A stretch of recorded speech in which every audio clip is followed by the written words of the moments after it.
ഞാൻ അതും പറയലാണ്. ഞാൻ ഇതിന് വില എത്രയാണ്? ഒരു 756 പറഞ്ഞപ്പോൾ വലിയ സന്തോഷമായിരുന്നു. പക്ഷെ ഞാൻ പറയല് 100 രൂപയാണ്. 100 രൂപ. അതെന്തേ മൂല്യം 100 രൂപയ്ക്കത്? ഇത് 313 ഞാൻ പറഞ്ഞ അതിനോട് വാങ്ങാൻ കഴിയാത്ത ആൾക്കാരുണ്ടാവും. കാരണം എൻ്റെ വാപ്പ ഒരു ഫക്കീറായ മനുഷ്യനായിരുന്നു. എൻ്റെ വാപ്പ, എൻ്റെ അമ്മ, ഞങ്ങളുടെ കുടുംബത്തിലെ ഏറ്റവും ഫക്കീറന്മാർ. ഓരോ കൊണ്ട് മേഞ്ഞ കൊച്ചു കൂര. കുറേ കൊല്ലം മുമ്പുള്ള ഒന്നല്ല. 2013, 2012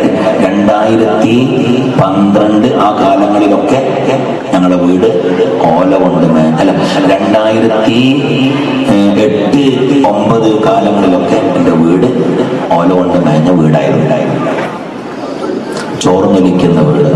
എൻ്റെ ബാപ്പ ഈ അടുപ്പിന് റാക്ക് ഉണ്ടാക്കിയപ്പോൾ എൻ്റെ അമ്മ അൽഹംദുലില്ലാ പറഞ്ഞു. എൻ്റെ ബാപ്പ ശബ്ദം അൽഹംദുലില്ലാ പറഞ്ഞു. ഇനി മഴ പെയ്താൽ എനിക്ക് വേജാറില്ല, എൻ്റെ മക്കളെ ഇതിൻ്റെ ചോട്ടിലെങ്കിലും കടത്താലോ. എൻ്റെ അമ്മച്ച പറഞ്ഞത് ഞാൻ എപ്പോഴും ഓർക്കണം.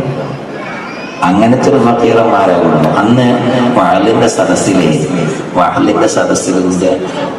വാള് നല്ല വാള് ഉസ്താദ് ലേലം തുടങ്ങി.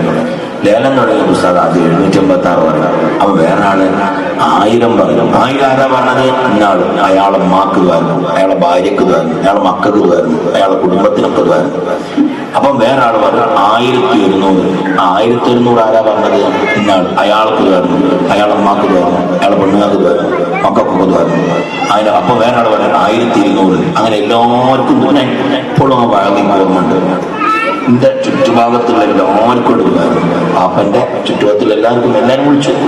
എന്റെ വാപ്പ വിളിക്കൂല നിൽക്കാറ്. കാരണം വായിച്ചിന്റെ തന്ന പൈസ അല്ല, ജോലിക്ക് പോകാൻ കഴിയൂല, പ്രയാസത്തിലായിരുന്നു. അങ്ങനെ ഇരിക്കുന്ന സമയത്തിലാണ് അങ്ങനെ ആ വാളൊക്കെ കഴിഞ്ഞ് പിരിഞ്ഞു പോരുമ്പോ ഞങ്ങളുടെ മാലിന്യത്തിലെ ഏറ്റവും അവസാനമുള്ള വീട് ഞങ്ങളുടെ വീടായിരുന്നു. അങ്ങനെ പിരിഞ്ഞു പോരുന്ന സമയത്തിൽ എൻ്റെ വാപ്പ ചൂട്ട് ഇങ്ങനെ വീശിയിട്ട് എൻ്റെ അമ്മനോട് പറയാണ്, ഫക്കീറായ എൻ്റെ ഉമ്മയോട് പറയാണ്, എടി മൂല്യാര് എല്ലാവർക്കും വേണ്ടി ദ്വാരുന്നില്ലേ?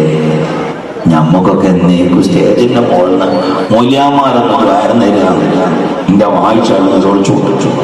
വായിച്ചു നിലവിളിച്ചപ്പോ എൻ്റെ അമ്മ അട്ടഹസിച്ച് കരഞ്ഞു പറഞ്ഞു, സാരല്ല എന്ന് ഞാനും ശ്രദ്ധിച്ചില്ല, നിങ്ങളെ പേര് മാത്രം വായിച്ചില്ല, ഞാനത് അറിഞ്ഞില്ല, അതൊന്നും സാരല്ല, പഠിച്ചോനറിയാലോ ഞങ്ങൾക്കൊന്നുമില്ല എന്ന് പറഞ്ഞ് എൻ്റെ അമ്മയും വാപ്പയും കരഞ്ഞത് ഞാൻ ഇപ്പോഴും ഓർക്കും. ആ ഒരു വിഷമം എന്റെ സദസ്സിന് തിരിഞ്ഞു പോകുന്നവർക്ക് ഉണ്ടാവരുത്. ഇപ്പൊ ഞങ്ങൾ ഫക്കീറന്മാരല്ലട്ടാ ഞാൻ വിചാരിക്കുന്നത്. ആ മൂല്യം സക്കാത്തിന്റെ ഫക്കീറല്ല എന്ന് മാത്രമല്ല, സക്കാത്ത് പോലും വാങ്ങാൻ പറ്റാത്തവരാ ഇപ്പൊ ഞങ്ങള്. സക്കാത്ത് ഞങ്ങൾ തന്നാൽ വിടൂല. എങ്ങനെ ഞങ്ങൾ ഫക്കീറന്മാരിൽ നിന്ന് മാറിയത്? വഴതുകൊണ്ടല്ലട്ടാ ഞാൻ വിചാരിക്കരുത്, വഴതുകൊണ്ടല്ല.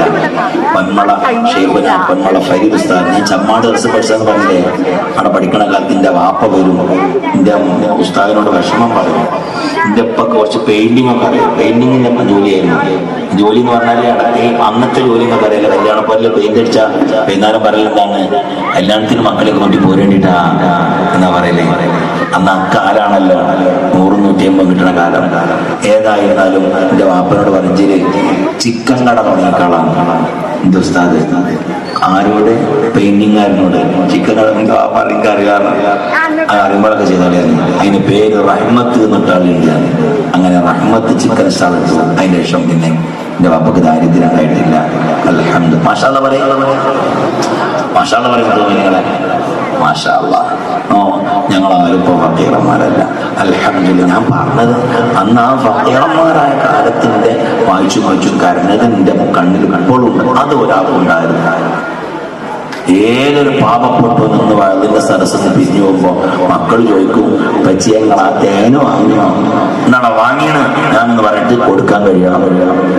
ഓരോരുത്തർക്കും അതിനാണ് 100 രൂപ എന്ന് പറഞ്ഞത്. എല്ലാവരും ഓരോ കുപ്പി വാങ്ങണം. വളരെ കുറഞ്ഞ സാധനം ഉണ്ടാവുള്ളൂ.